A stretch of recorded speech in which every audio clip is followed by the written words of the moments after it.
Clean bold করেন Siraj. Length বলটি রোহিত বুঝতেই পারেননি, সেটা তিনি ঠেকাতে না পারলে ক্লিন বোল্ড হয়ে যান। 4 বলে মাত্র 8 রান করে আউট হন রোহিত। আর আইপিএলের মঞ্চে সিজার তার মনের জ্বালা মেটান, ভারত অধিনায়ককে আউট করেন।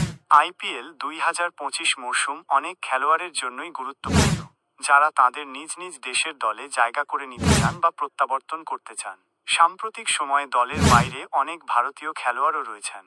মোহাম্মদ সিরাজকে নিয়ে বর্তমান ভারত অধিনায়ক রোহিত শর্মা যা বলেছিলেন, এবার আইপিএলে এই ভারতীয় বোলার তাকে সঠিক প্রমাণ করলেন, তাও আবার রোহিতের উইকেট নিয়েই।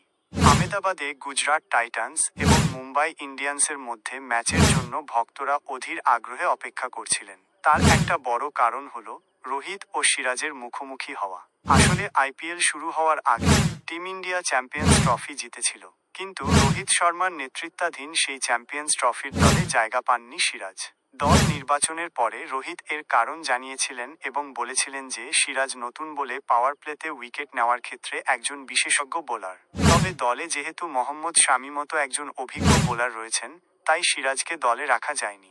আর পুরনো বলের সিরাজ ততটা বেশি কার্যকরী প্রমাণিত হন।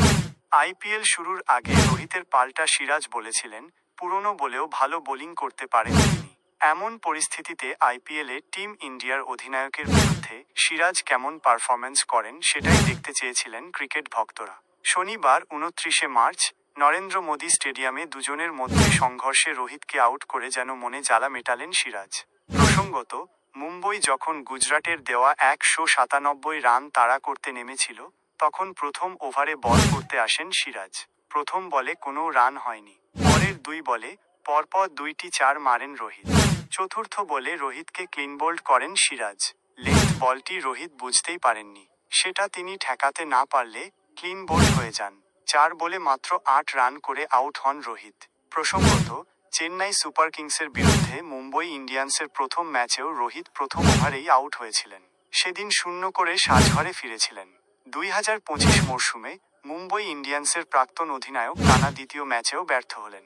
সিরাজ এদিন শুধু রোহিতকে নন, পাওয়ার প্লেতেই মুম্বইয়ের দ্বিতীয় উইকেটও ফেলে দেন। তিনি 4.3 ওভারে বোল্ড করেন রায়ান রিকেলটনকে। 9 বলে 6 করে আউট হন তিনি। সেই সঙ্গে সিরাজ নতুন বলে তিনি যে সফল হন, রোহিতের এই দাবিকে সত্যি প্রমাণিত করেন।